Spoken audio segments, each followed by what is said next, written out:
মহাপুৰুষ শংকৰদেৱৰ এফাকি ঘোষাক লৈ আমাৰ এইজন মহাপুৰুষে কেইটামান প্ৰশ্ন কৰিলে আৰু এই প্ৰশ্নবিলাকৰ উত্তৰ মইতো দিব নোৱাৰিলোঁ, ভাবিলোঁ আপোনালোকলৈ লৈ আনো। গতিকে এই ভিডিঅ'টো আপোনালোকে সম্পূৰ্ণকৈ চাব আৰু আপোনালোকে যদি পাৰে কমেণ্ট কৰি থৈ নিশ্চয় যাব। হে গাইজ, কি খবৰ? আশা কৰোঁ আপোনালোকৰ সকলোৰে ভাল।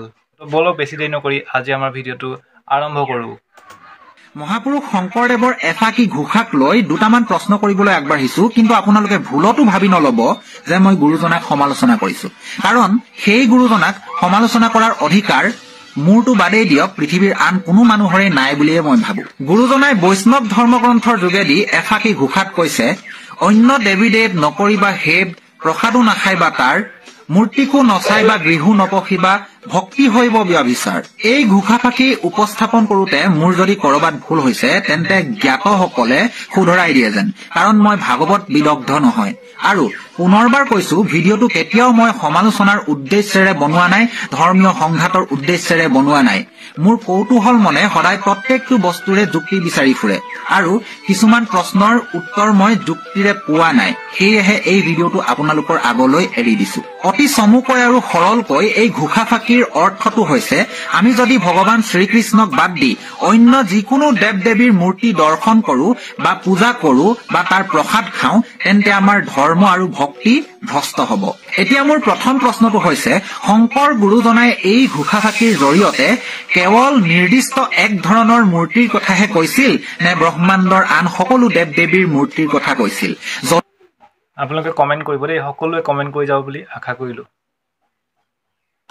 যদিহে কোনোবা এক ধৰণৰ নিৰ্দিষ্ট মূৰ্তিৰ কথা কৈছিল, তেন্তে সেই মূৰ্তিভাগৰ বিষয়বস্তু কোনখন ধৰ্মগ্ৰন্থত বহলাই লিখা আছে? মোৰ দ্বিতীয় প্ৰশ্নটো হৈছে, অসমৰ অধিকাংশ বিদ্যালয় আৰু মহাবিদ্যালয়তে সৰস্বতী পূজা বহু উলহ মালহেৰে আয়োজন কৰা হয়। আমি সকলোৱে জানো যে সৰস্বতী পূজাত প্ৰতিমা দৰ্শন কৰা হয়। তেনেস্থলত বিদ্যালয় বা মহাবিদ্যালয়ৰ কৰ্তৃপক্ষৰ লগত জড়িত থকা প্ৰত্যেকজন শিক্ষক শিক্ষয়িত্ৰী আৰু প্ৰত্যেকজন কৰ্মচাৰী লগতে সকলো ছাত্ৰ ছাত্ৰীয়ে যিহেতু সৰস্বতী আইৰ মূৰ্তিভাগ দৰ্শন কৰে, তেন্তে তেওঁলোকৰ প্ৰত্যেকৰে ধৰ্ম ভ্ৰষ্ট হৈছে নেকি? যদিহে ধৰ্ম ভ্ৰষ্ট হোৱা নাই তেন্তে কোনো অসুবিধা নাই, কিন্তু যদিহে কিছুৰ মতে ধৰ্ম ভ্ৰষ্ট হৈছে, তেন্তে এটা কথা জানি থোৱাটো উচিত যে ভাৰতবৰ্ষৰ অধিকসংখ্যক ছাত্ৰ ছাত্ৰীয়ে সৰস্বতী আইক নিজৰ পঢ়াৰ লগত ৰিলেট কৰে। যদিও কিন্তু একদম ৰাইট কথা কৈছে। যদিহে সৰস্বতী আইক পূজা কৰিলে, সৰস্বতী আইৰ মূৰ্তিভাগ দৰ্শন কৰিলে ধৰ্ম ভ্ৰষ্ট হয়, তেন্তে আমি কিদৰে ক'ব পাৰো যে সৰস্বতী আইয়ে হৈছে আমাৰ বিদ্যাৰ অধিষ্ঠাত্ৰী দেৱী? মোৰ তৃতীয় আৰু শেষ প্ৰশ্নটো হৈছে, বৈকুণ্ঠৰ পাৰিষদ ভগৱান বিষ্ণুৰ দুৱাৰৰখীয়া জয় আৰু বিজয়ৰ প্ৰতিমূৰ্তি আমি বৈষ্ণৱ সমাজে নামঘৰত মণিকূটৰ সন্মুখত সংস্থাপন কৰিছো। তেনেস্থলত আমি বৈষ্ণৱ সমাজে প্ৰতিদিনে জয় আৰু বিজয়ৰ মূৰ্তি দৰ্শন কৰি আছো। আমাৰ ধৰ্ম ভ্ৰষ্ট হৈছে নেকি? উত্তৰৰ বাবে অকণমান ডিছক্লেইমাৰ দি দিওঁ, কাৰণ এনেকুৱা সংবেদনশীল বিষয়বোৰত যিমান বিদগ্ধ পণ্ডিতসকলেও বিতৰ্কত সাঙুৰ খোৱাৰ ভয়ত কেৱল হয় বা নহয় বুলি উত্তৰ দিবলৈ সাহস নকৰে। আপুনি মোৰ প্ৰশ্নকেইটাৰ উত্তৰকেইটা হয়, নহয় আৰু কিয়ৰ সলনি চালে বেৰে কোবাই শূন্যত গদা ঘূৰাই এসোপামান অবাস্তৱ কথা লিখি আছে, তেন্তে সেয়া আপুনি সময় নষ্ট কৰি আছে। শেষত এটাই কথা কওঁ, পৃথিৱীত এনেকুৱা কোনো যুক্তি নাই যি যুক্তিক কাটিব নোৱাৰি।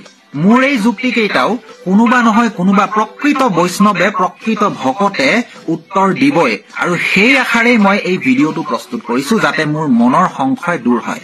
প্ৰসাদকেইটা বিলোৱাৰলৈকে যেনে তেনে ধৈৰ্যৰে বহি থকা হিন্দু ধৰ্মগ্ৰন্থসমূহত উল্লেখ থকা আখ্যান উপাখ্যানসমূহৰ কথা একেবাৰেই নজনা আৰু জানিবলৈ ইচ্ছাও নকৰা বগলী ভকতসমূহে মোৰ ভিডিঅ'টোৰ পৰা আঁতৰত থাকে যেন। ধন্যবাদ। এতিয়া আপোনালোকৰ ওপৰত এৰি দিলোঁ মই এই ভিডিঅ'টো, আৰু যিসকলে জানে মানে তেওঁলোকেহে কমেণ্ট কৰিব বুলি আশা কৰিলোঁ। তো কেনেকুৱা পালে আপোনালোকে কমেণ্ট কৰি সকলোৱে জনাব, আৰু আজি ভিডিঅ'ত ইমানেই আছিল। নেক্সট ভিডিঅ'ত আকৌ ক'ম, তেতিয়ালৈ বাই বাই, থেংকছ ফৰ ৱাচিং। জয় আই অসম।